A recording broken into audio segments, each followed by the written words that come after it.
जो इतिहास से सबक नहीं लेता वो दोबारा से उसी नर्क को भोगने के लिए अभिशप्त कर दिया जाता है। इसका प्रतीकात्मक अर्थ ये निकलता है कि इतिहास में हुई गलतियों को बारीकी से समझकर उन गलतियों को दोहराने से बचना सभ्य, सुसंस्कृत और विकसित समाज की ज़मीन तैयार करता है। नमस्कार दोस्तों, मैं अरविंद अपने YouTube चैनल त्रिशूल पर एक नए वीडियो के साथ, और आज मैं इस वीडियो में बात करूंगा रवांडा के एक दर्दनाक इतिहास के बारे में, जो कि सनातन भारत के लिए एक सबक है।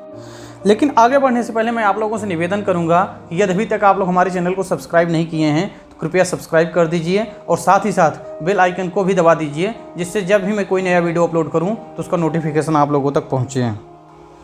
हिंदुस्तान के इतिहास का सबसे बड़ा अभिशाप जात प्रथा और ऊंच नीच की दीवार है।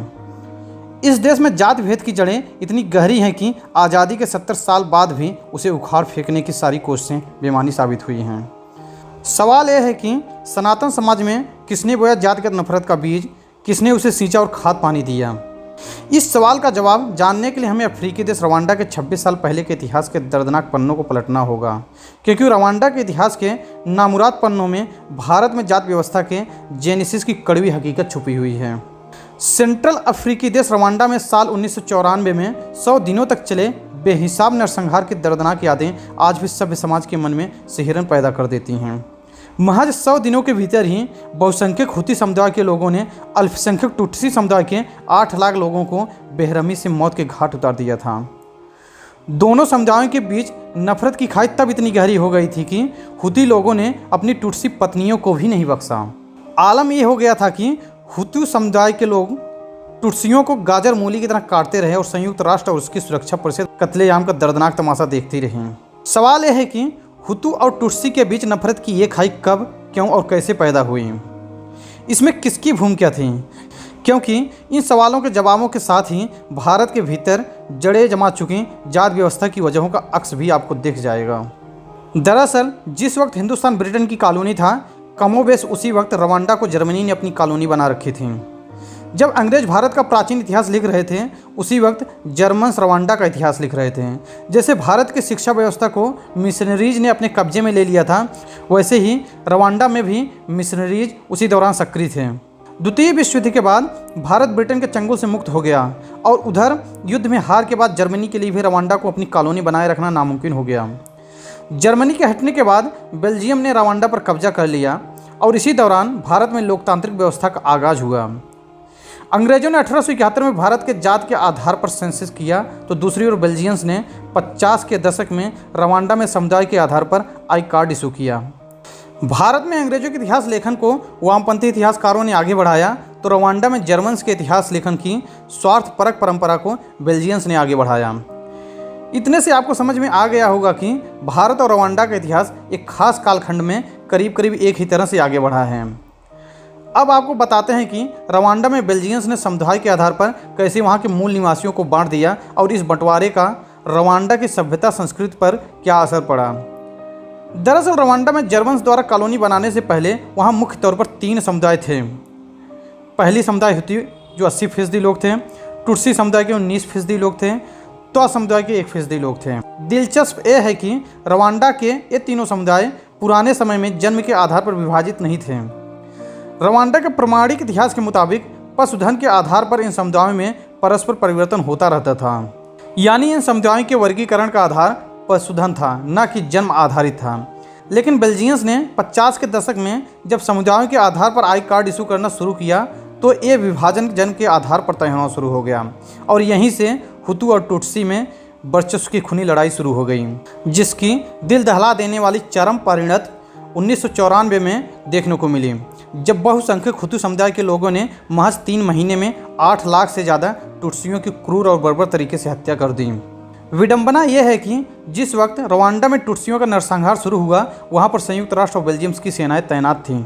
वह चाहती तो बेगुनाह लोगों का कत्लेआम रोक सकती थीं, लेकिन उन्होंने इसमें बिल्कुल भी दिलचस्पी नहीं दिखाई। जिन बेल्जियंस ने हुतू और टुटसीज को आई कार्ड इशू कर मानवता को झकझोर देने वाली इस नरसंहार की पृष्ठभूमि तैयार की थी, वह भला इसे क्यों रोकते हैं? अलबत्ता हुआ ये कि भयंकर रक्तपात के दौरान जब बेल्जियम के भी 10 सैनिक मारे गए तो बेल्जियम और संयुक्त राष्ट्र की सेना ने टुट्सियों को दरिंदों के रहमो करम पर छोड़कर अपने शांत सैनिकों को वापस बुला लिया। अब आप मानवता को शर्मसार कर देने वाले टुट्सियों के नरसंहार को भारत के संदर्भ में समझने की कोशिश कीजिए। जिस तरह बेल्जियंस ने 50 के दशक में रवांडा के परिवर्तनशील समुदाय को आई कार्ड इशू कर जातिगत अस्थायित्व दे दिया, वैसे ही अंग्रेजों ने भी 1871 में जातिगत आधार पर सेंसस कर भारत में जातिगत विभाजन को शाश्वत बना दिया। जातिगत आधार पर देश को बांटने के लिए अंग्रेज इतिहासकारों ने हिंदुस्तान के प्राचीन वैदिक ग्रंथों के अर्थ का अनर्थ किया। साजिश के तहत उन ग्रंथों में अलग से छेपक जोड़े गए। जात व्यवस्था का बीज बोने के लिए सबसे ज़्यादा मनुस्मृति का सहारा लिया गया। हालांकि तमाम शोधों और पड़तालों से अब ये बात साबित हो चुकी है कि मनुस्मृति की मूल रचना में बाद के दिनों में निहित स्वार्थों और साजिश के तहत तरह तरह के छेपक जोड़े गए हैं। मनुस्मृति का पुनरावलोकन करने पर यह सच्चाई साफ तौर पर उभर कर सामने आ जाती है। डॉक्टर सुरेंद्र कुमार ने मनुस्मृति का विस्तृत और गहन अध्ययन किया है। डॉक्टर सुरेंद्र कुमार ने खास तौर से मनुस्मृति के बाद के दिनों में जोड़े गए छेपकों की तथ्यात्मक आधार पर पड़ताल की है। आपको ये जानकर हैरानी होगी, उन्होंने मनुस्मृति के 2658 श्लोकों में से 1471 यानी आधे से भी ज़्यादा श्लोक छेपक पाए हैं। आर्य साहित्य प्रचार ट्रस्ट से प्रकाशित अपनी किताब मन का विरोध क्यों में उन्होंने मनुस्मृति में बाद में जोड़े गए छेपकों का वर्गीकरण कुछ इस आधार पर किया है। विषय से बाहर की कोई बात हो, संदर्भ से विपरीत हो या अलग हो, पहले जो कहा गया बाद के श्लोकों में उसके विपरीत बात कही गई हो, श्लोकों की अलग अलग तरह से पुनरावृत्ति हो, भाषा शैली मूल श्लोकों से भिन्न हो, वेद के विरुद्ध हो। कहने की ज़रूरत नहीं कि डॉक्टर सुरेंद्र कुमार ने छेपकों को अलग करने का जो आधार बनाया है वो बिल्कुल वैज्ञानिक है। सवाल यह है कि आखिर एक ही ग्रंथकार अपने उसी ग्रंथ में अलग अलग तरीके की बातें क्यों स्थापित करेगा। एक ही ग्रंथकार की भाषा शैली एक ही ग्रंथ में अलग अलग कैसे हो सकती है। अफसोस ये है कि प्रमाणिक बातों को नज़रअंदाज कर आम लोग वामपंथी इतिहासकारों की व्याख्या को ही सच मानने लगे, जिसकी वजह से जातिगत साजिश के बीज ने बाद के दिनों में खतरनाक विष वृक्ष का रूप ले लिया। आपको ये जानकर हैरानी होगी कि जिस तरह रवांडा में हुतू और टुट्सी समुदाय पशुधन के आधार पर जन्म के बाद भी परिवर्तित हो जाते थे, वैसे ही प्राचीन भारत में भी जन्म के बाद कर्म के आधार पर वर्ण बदल जाते थे।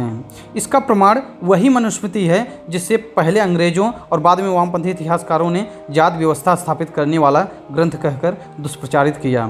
मनुस्मृति के 10वें अध्याय का 65वां श्लोक सबसे बड़ा प्रमाण है इसका। शूद्रो ब्राह्मणताम एति ब्राह्मणश्चैत शूद्रताम क्षत्रियात जातमेवं तु विद्यात वैश्यात तथैव च। आइए इस श्लोक का अर्थ भी जान लेते हैं। गुण कर्म योग्यता के आधार पर ब्राह्मण शूद्र बन जाता है और शूद्र ब्राह्मण। इसी प्रकार क्षत्रियों और वैश्यों में भी वर्ण परिवर्तन हो जाता है।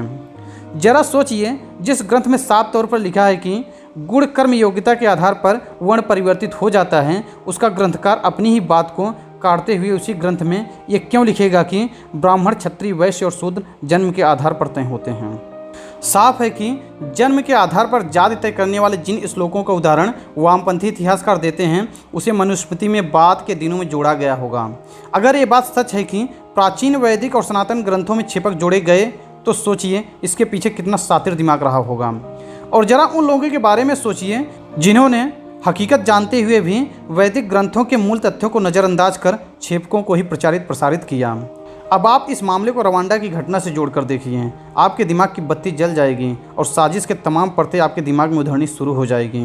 आप ये मत भूलिए कि फिरंगियों के मन में भारतीयों के लिए उतना ही सम्मान था जितना जर्मन्स या बेल्जियंस के मन में रवांडा के लोगों के प्रति था।